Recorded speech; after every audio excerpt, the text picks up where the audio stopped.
Good morning to everyone. Welcome back to my another video. Okay, നമ്മൾ അഡ്വഞ്ചേഴ്സിന്റെ banyan tree എന്ന chapter ആണ് discuss ചെയ്തുകൊണ്ടിരിക്കുന്നത് അല്ലെ. അഡ്വഞ്ചേഴ്സിന്റെ ബാനിയൻ ട്രീയിലെ ആക്ടിവിറ്റീസ് ആണ് നമ്മൾ ഡിസ്കസ് ചെയ്തുകൊണ്ടിരിക്കുന്നത്. കഴിഞ്ഞ ക്ലാസ്സിൽ നമ്മൾ ബോയിന്റെ ക്യാരക്ടർ സ്കെച്ച് പഠിച്ചല്ലേ. അഡ്വഞ്ചേഴ്സിന്റെ ബാനിയൻ ട്രീയിലെ ഒരു മെയിൻ ക്യാരക്ടർ ആണ് ബോയ് അല്ലെ. ആ ബോയിയുടെ ക്യാരക്ടർ സ്കെച്ച് നമ്മൾ ഡിസ്കസ് ചെയ്തിട്ടുണ്ട്. ഓക്കെ, അതുപോലെ തന്നെ ക്യാരക്ടർ സ്കെച്ച് വിഭാഗത്തിൽ ചോദിക്കാൻ ചാൻസ് ഉള്ള ഒരു ക്യാരക്ടർ കൂടിയുണ്ട്, ഗ്രാൻഡ് ഫാദർ. നമ്മൾ എല്ലാ ഏരിയയും അതായത് ആ ഒരു ചാപ്റ്ററിൽ ചോദിക്കാൻ ചാൻസ് ഉള്ള എല്ലാ ആക്ടിവിറ്റീസും നമ്മൾ ഡിസ്കസ് ചെയ്യുന്നുണ്ട്. ഓക്കെ, അതിൽ ചോദിക്കാൻ ചാൻസ് ഉള്ള ഒരു ക്യാരക്ടർ സ്കെച്ച് ആണ് ഗ്രാൻഡ് ഫാദർ. ഓക്കെ, വീഡിയോ നമുക്ക് ലോങ് ആക്കുന്നില്ല, നമുക്ക് ഗ്രാൻഡ് ഫാദറിന്റെ ക്യാരക്ടർ സ്കെച്ച് ഡിസ്കസ് ചെയ്യാം. നമുക്ക് എന്തൊക്കെയാണ് നമുക്ക് നോക്കാം. ഫസ്റ്റ് പോയിന്റ് നിങ്ങൾ ഓർത്ത് വെക്കുക. ഞാൻ പറഞ്ഞതുപോലെ തന്നെ പോയിന്റ്സ് ബൈ പോയിന്റ്സ് ആയിട്ട് തന്നെ പഠിക്കുക. നമുക്ക് ഓർത്തെടുക്കാൻ അത് സിമ്പിൾ ആയിരിക്കും. Okay, please listen here. First point, grandfather was another important character in the story Adventures in a. First point എന്താണ്, നമ്മൾ ആ ബോയിൽ എഴുതിയ പോലെ തന്നെ ത്രൂ ഔട്ട് ദ സ്റ്റോറി നമുക്ക് കാണാൻ പറ്റും ബോയ് ആണ്. അതുകൊണ്ട് തന്നെ ബോയുടെ ക്യാരക്ടറിസ്റ്റിക്സ് കൂടുതലായിട്ട് നമുക്ക് ആഡ് ചെയ്യാൻ പറ്റും. പക്ഷെ ഗ്രാൻഡ് ഫാദറിനെ സംബന്ധിച്ച് നമുക്ക് ചോദിച്ചാൽ ഗ്രാൻഡ് ഫാദറിന്റെ ക്യാരക്ടർ സ്കെച്ചിൽ ഒരു 50% ചോദിക്കാൻ ചാൻസ് ഇല്ല. അഥവാ നമുക്ക് ചോദിച്ചാലും അതിനൊരു ആൻസർ നമ്മുടെ കയ്യിൽ ഉണ്ടായിരിക്കണം. സോ നമുക്ക് നോക്കാം. ഇതില് ഫസ്റ്റ് നോക്കിയേ, grandfather was another important character. മറ്റൊരു പ്രധാനപ്പെട്ട ഒരു ക്യാരക്ടർ ആണ് ആര്, ഗ്രാൻഡ് ഫാദർ. ഏതിലെ, അഡ്വഞ്ചേഴ്സ് ഇൻ എ ബാനിയൻ ട്രീയിലെ. Grandfather was another important character in the story adventures in a banyan tree. ആ ഒരു പോയിന്റ് സിമ്പിൾ അല്ലേ, നമുക്ക് എത്ര പെട്ടെന്നായാലും ആ ഒരു പോയിന്റ് പഠിച്ചെടുക്കാൻ പറ്റും. ഓക്കെ, നമുക്ക് നെക്സ്റ്റ് പോയിന്റ് നോക്കാം.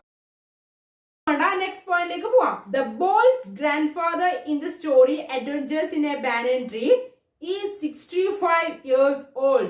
അദ്ദേഹത്തിന്റെ ഏജ് അവിടെ മെൻഷൻ ചെയ്യുന്നുണ്ട് അല്ലെ, 65. ക്യാരക്ടർ സ്കെച്ച് എഴുതുമ്പോൾ നമ്മൾ ശ്രദ്ധിക്കണം, ഏജ് ഒക്കെ തന്നിട്ടുണ്ടെങ്കിൽ നമ്മൾ എന്തായാലും എടുത്ത് എഴുതണം. അതൊക്കെ നമ്മൾ നോട്ട് ചെയ്തിട്ട് എഴുതണം ക്യാരക്ടർ സ്കെച്ചിൽ. ഞാൻ ക്യാരക്ടർ സ്കെച്ചിന്റെ ഒരു ഡീറ്റെയിൽ എങ്ങനെയാണ് അതിന്റെ ഫോർമാറ്റിലുള്ള ഒരു വീഡിയോ ചെയ്തിട്ടുണ്ട്. അത് നിങ്ങളതൊന്ന് ജസ്റ്റ് വാച്ച് ചെയ്യണം. കാരണം ഏജ് മെൻഷൻ ചെയ്തിട്ടുണ്ടെങ്കിൽ നമ്മളത് എന്തായാലും ക്യാരക്ടർ സ്കെച്ചിൽ ഉൾപ്പെടുത്തണം. രണ്ടാമത്തെ പോയിന്റും സിമ്പിൾ അല്ലേ. The boy's grandfather in the story Adventures in a Banyan Tree is 65 years old man. Clear? രണ്ട് പോയിന്റ് ആയി. നമുക്ക് നമ്മുടെ കയ്യിൽ 2 പോയിന്റ് കിട്ടിയ. നെക്സ്റ്റ് നോക്കിയേ, he lives happily with his wife and grandson. എങ്ങനെയാണ്, വളരെയധികം ഹാപ്പിയാണ്. ആരുടെ കൂടെ, അദ്ദേഹം വൈഫിന്റെ കൂടിയും ഗ്രാൻഡ് സണിന്റെ കൂടി വളരെയധികം ഹാപ്പി ആയിട്ട് സന്തോഷത്തോടെ താമസിക്കുന്നുണ്ട് അല്ലെ. അത് നമുക്ക് ആ ഒരു ചാപ്റ്ററിൽ കാണാം, വൈഫായിട്ടുള്ള ആ ഒരു ബോണ്ടിങ്ങും. ആ ഒരു ചാപ്റ്ററിന്റെ ഫസ്റ്റ് ഭാഗം തന്നെ നമുക്ക് കാണാം ഗ്രാൻഡ് സണിനുമായിട്ടുള്ള ആ ഒരു മുത്തച്ഛന്റെ ബോണ്ടിങ് എത്രത്തോളം ഉണ്ട്, എത്രത്തോളം കണക്ഷൻ ഉണ്ട് നമുക്ക് ആ ഒരു ചാപ്റ്ററിൽ കാണാൻ പറ്റും. അത് നമുക്ക് മൂന്നാമത്തെ പോയിന്റ് ആയിട്ട് എഴുതിക്കൂടെ. അപ്പൊ 3 പോയിന്റ് ആയില്ലേ. നെക്സ്റ്റ് പോയിന്റ് നോക്കിയേ, he has made a garden in front of his house. അദ്ദേഹം ഒരു ഗാർഡൻ ഉണ്ടാക്കിയിട്ടുണ്ട്. അവിടെ അദ്ദേഹത്തിന്റെ വീടിന് മുന്നിൽ ഒരു ഗാർഡൻ ഉണ്ടാക്കിയിട്ടുണ്ട്. ഹി ലവ്സ് ഗാർഡനിങ് നമുക്ക് എഴുതാം അല്ലെ. അദ്ദേഹം ഗാർഡനിങ് വളരെ ഇഷ്ടപ്പെടുന്ന ഒരു വ്യക്തിയാണ്. ആ ഒരു ചാപ്റ്ററിലെ ഓരോ ഇൻസിഡന്റ് നോക്കിയിട്ടാണ് നമ്മൾ ആ ഒരു ക്യാരക്ടറിസ്റ്റിക്സ് അനലൈസ് ചെയ്യുന്നത് അല്ലെ. അപ്പൊ നമുക്ക് ഇതൊക്കെ എഴുതാൻ പറ്റും. അദ്ദേഹം അദ്ദേഹത്തിന്റെ വീടിന്റെ ഒരു ഫ്രണ്ടിലായിട്ട് ഗാർഡൻ ഉണ്ടാക്കിയിട്ടുണ്ട്. അപ്പൊ നമുക്ക് എന്ത് മനസ്സിലാക്കാൻ പറ്റും, ഹി ലവ്സ് ഗാർഡനിങ്. അദ്ദേഹത്തിന് ഗാർഡനിങ് ഒക്കെ വളരെയധികം ഇഷ്ടമാണ്. അതായത് നമുക്കതൊരു പോയിന്റ് ആയിട്ട് ആഡ് ചെയ്യാൻ പറ്റും. നിങ്ങൾ അങ്ങനെ ഓരോ ചാപ്റ്ററിലെ ഓരോ സിറ്റുവേഷൻ നിങ്ങൾ മനസ്സിലാക്കുക. എന്നിട്ട് നിങ്ങൾക്ക് എക്സ്ട്രാ പോയിന്റ്സ് ആഡ് ചെയ്യാൻ പറ്റുന്നുണ്ടെങ്കിൽ അതുകൂടെ ആഡ് ചെയ്യാം. അപ്പൊ നമുക്ക് ടോട്ടലി 4 പോയിന്റ്സ് കിട്ടി. ക്ലിയർ? നമുക്ക് നെക്സ്റ്റ് പോയിന്റ്സിലേക്ക് കടക്കാം. ഓക്കെ, നമുക്ക് നെക്സ്റ്റ് പോയിന്റിലേക്ക് പോവാം. ശ്രദ്ധിക്കാം, ഇതൊന്നും നിങ്ങൾക്ക് ഡൗട്ട് ഇല്ലല്ലോ. ഈ 4 പോയിന്റ്സ് നിങ്ങൾക്ക് കൺഫ്യൂഷൻ ആകുന്ന ഒരു ഏരിയ ഇല്ല. അതുകൊണ്ടാണ് സ്പീഡിൽ പോകുന്നത്. നെക്സ്റ്റ് നോക്കിയേ, he is A lover of nature. Clear? നമുക്ക് പറഞ്ഞൂടെ, he is A lover of nature. അദ്ദേഹം ഒരു പ്രകൃതി സ്നേഹിയാണ്. നമുക്ക് ഒരു ഡൗട്ടും ഇല്ലാണ്ട്, നോ ഡൗട്ട് നമുക്കത് പറയാൻ പറ്റും അല്ലെ. കാരണം മുത്തച്ഛന്റെ ആ ഗാർഡനിങ്ങും ആ ഒരു വൈറ്റ് റാറ്റിന്റെ ആ ഒരു സിറ്റുവേഷൻ ഒക്കെ നമുക്ക് ഓർത്താൽ നമുക്ക് മനസ്സിലാവും അദ്ദേഹം ഒരു ലവറാണ്, നേച്ചർ ലവറാണ്. ക്ലിയർ? അതും നമുക്ക് നെക്സ്റ്റ് പോയിന്റിലേക്ക് എത്ര പോയിന്റ്സ് ആയി, 5 പോയിന്റ്സ് ആയിട്ട് 5 പോയിന്റ്സ് നമുക്ക് കിട്ടിയിട്ടുണ്ട്. നെക്സ്റ്റ് നോക്കിയേ, there is a old banyan tree in the garden. അദ്ദേഹത്തിന്റെ ഗാർഡനിൽ ഒരു ഓൾഡ് ബാനിയൻ ട്രീ ഉണ്ട്. ഓഫ് കോഴ്സ് നമുക്ക് അത് അറിയാം അല്ലെ. ആ ഓൾഡ് ബാനിയൻ ട്രീ ഉണ്ട്. ദെൻ ആ ഒരു പോയിന്റ് വരുന്ന നോക്കിയാൽ ആ പോയിന്റ്സിലേക്ക് കടക്കുന്ന നോക്കിയേ, but he is unable to climb it as he is old. എന്താ പറയുന്നത്, അദ്ദേഹത്തിന് അതിൽ ചാടി കയറാനൊന്നും പറ്റില്ല. കാരണം അദ്ദേഹം വയസ്സായിട്ടുണ്ട്. അതുകൊണ്ടാണ് ആ ഒരു ഡൊമൈൻ, ആ ഒരു ബാനിയൻ ട്രീന്റെ ഡൊമൈൻ ആർക്കുണ്ട്, ആധിപത്യം ആ ഒരു ബാനിൻട്രിന്റെ ആധിപത്യം ബോയ്ക്ക് ഉണ്ട് എന്ന് ബോയ് ആ ഫസ്റ്റ് പാരഗ്രാഫിലെ നമുക്ക് പറയുന്നത് അല്ലെ, പറഞ്ഞു ആ ഒരു ചാപ്റ്ററിൽ പറയുന്നത്. ഇനി നമുക്ക് നോക്കിയാൽ ഈ ഒരു പോയിന്റ് നിങ്ങൾ ഒന്ന് ഓർത്ത് വെക്കുക. നെക്സ്റ്റ് നോക്കിയാൽ he is very affectionate towards his grand sun.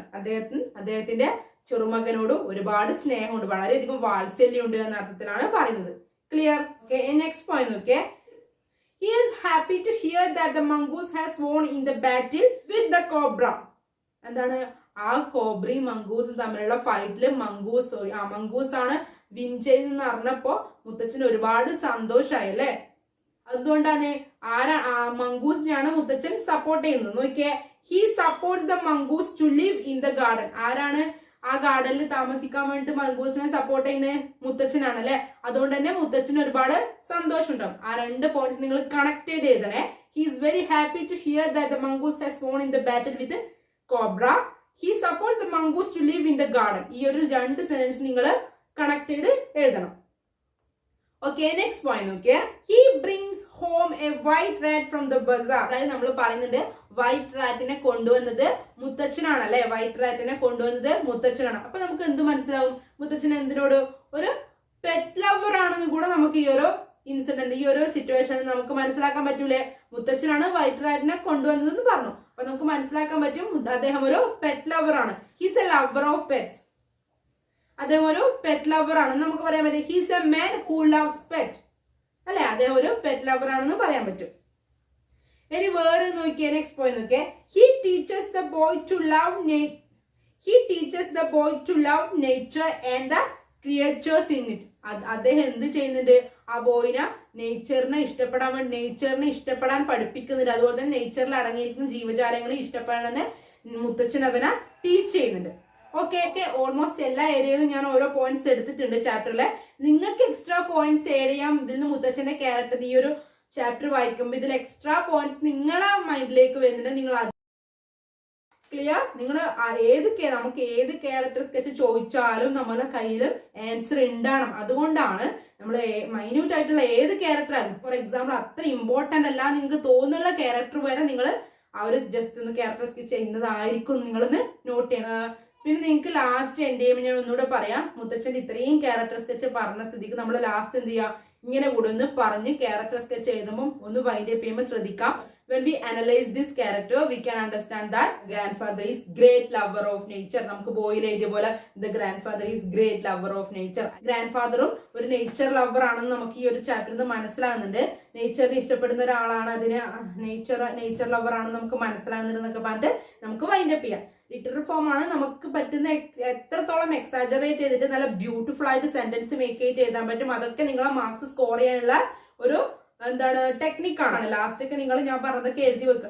Last ഒക്കെ നമ്മൾ ഇങ്ങനെ നമ്മൾ ആ ഒരു ക്യാരക്ടർ ഇത്രയും അനലൈസ് ചെയ്തപ്പോൾ ആ ഒരു ക്യാരക്ടർ ഇങ്ങനെയാണ്, അതിന്റെ ഒരു എവിഡൻസ് ഇതൊക്കെ ഉണ്ട് എന്നൊക്കെ നമ്മൾ ചാപ്റ്ററിൽ അതൊക്കെ ഉണ്ട് എന്ന് പറയുമ്പോൾ തന്നെ ആ ഒരു പേപ്പർ വാല്യൂ ചെയ്യുന്ന ആൾക്ക് നമ്മളൊരു ഇംപ്രഷൻ ഉണ്ടാവും. ഒരു ഇംപ്രഷൻ കിട്ടാൻ വേണ്ടി നിങ്ങൾ മാക്സിമം നന്നായിട്ട് പെർഫോം ചെയ്യും. നന്നായിട്ട് ആ ഒരു സെന്റൻസ് സ്ട്രക്ചർ ഒക്കെ അടിപൊളിയായി ആ ലിറ്ററൽ ഫോമിൽ ക്രിയേറ്റ് ചെയ്യാൻ ശ്രദ്ധിക്കുക.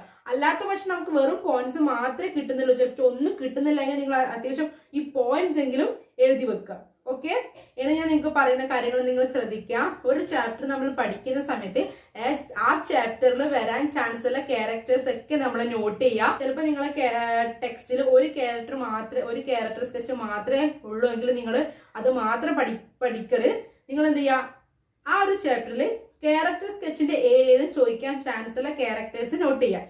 ചിലപ്പോൾ നമുക്ക് ഇമ്പോർട്ടന്റ് ആണെന്ന് തോന്നുന്ന ക്യാരക്ടറിന്റെ ആയിരിക്കുമല്ലോ ചിലപ്പോൾ ക്വസ്റ്റ്യൻ ചെയ്യുക. ചിലപ്പോൾ ആ ഒരു ചാപ്റ്ററിൽ അത്ര വലിയ പ്രാധാന്യം ഇല്ലാത്ത എന്നാൽ 2-3 സെന്റൻസിലൊക്കെ ആൻസർ ചെയ്യാൻ പറ്റുന്ന ഒരു ക്യാരക്ടർ ഉണ്ടായെങ്കിലും നിങ്ങൾ എന്ത് ചെയ്യുക, ആ 2-3 പോയിന്റ്സിനെ എലാബറേറ്റ് ചെയ്ത് എഴുതുക. ആ 2-3 പോയിന്റ്സിന് നിങ്ങൾ കൂടുതൽ ഡീറ്റെയിൽ ആയിട്ട് എക്സ്പ്ലെയിൻ ചെയ്ത് എഴുതുക. സോ പറഞ്ഞു വരുന്നത് എന്താ, ഒരു ക്യാരക്ടറിനെ നമ്മൾ ഒഴിച്ചുകൂടാ, ഒരു ക്യാരക്ടർ നമ്മൾ ഒഴിവാക്കാൻ പാടില്ല, എല്ലാം നമ്മൾ നോട്ട് ചെയ്യാം. കാരണം ഏത് ക്യാരക്ടർ സ്കെച്ചിന്റെ ക്വസ്റ്റ്യൻ വന്നാലും ആൻസർ നമ്മളെ കയ്യിലും ഉണ്ടാവും. നമുക്ക് പ്രെഡിക്റ്റ് ചെയ്യാൻ പറ്റും ഇന്നതേ വരൂ. ഇപ്പൊ നമ്മൾ ബോയിന്റെ പക്ക ഓക്കെ ആക്കി പോയി, എല്ലാ ഒരു ഏരിയയും ബോയിന് ചോദിക്കാൻ പറ്റുന്ന ഒരു 10 പോയിന്റ്സ് നമ്മൾ പഠിച്ചിട്ട് പോയി. ആ 10 പോയിന്റ്സ് നമുക്ക് എക്സ്പ്ലെയിൻ ചെയ്ത് എഴുതാനും പറ്റുന്നുള്ള ഒരു രീതിയിൽ നമ്മൾ പഠിച്ചിട്ട് പോയാൽ ചിലപ്പോൾ ബോയിന്റെ ക്യാരക്ടർ സ്കെച്ച് ചോദിച്ചില്ലെങ്കിൽ നമുക്ക് അത് ചോദിച്ചില്ലെങ്കിലോ അതുകൊണ്ട് ആ ഒരു ചാപ്റ്ററിൽ എല്ലാ ഒരു ക്യാരക്ടറിനെ പറ്റി നമുക്കൊരു 10 പോയിന്റ്സ് അല്ലെങ്കിൽ 5 പോയിന്റ്സ് നമുക്ക് നമ്മുടെ കയ്യിൽ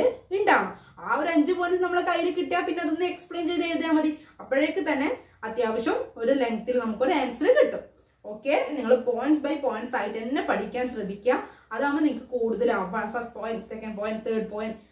ക്യാരക്ടർ സ്കെച്ചിൽ ഗ്രാൻഡ് ഫാദർ 5 പോയിന്റ്സ് എന്റെ കയ്യിലുണ്ട്, ബോയ് 10 പോയിന്റ്സ് എന്റെ കയ്യിലുണ്ട്. ഇങ്ങനെ ഒരു രീതിയിൽ നമ്മൾ പഠിക്കാൻ ശ്രദ്ധിക്കുക. അപ്പൊ നമുക്ക് കൂടുതൽ പഠിക്കാൻ അത് സിമ്പിൾ ആയിരിക്കും. ഓക്കെ, വീഡിയോ ഇഷ്ടപ്പെട്ടാൽ ഷെയർ ചെയ്യുക, ലൈക്ക് ചെയ്യുക, സപ്പോർട്ട് ചെയ്യുക. താങ്ക്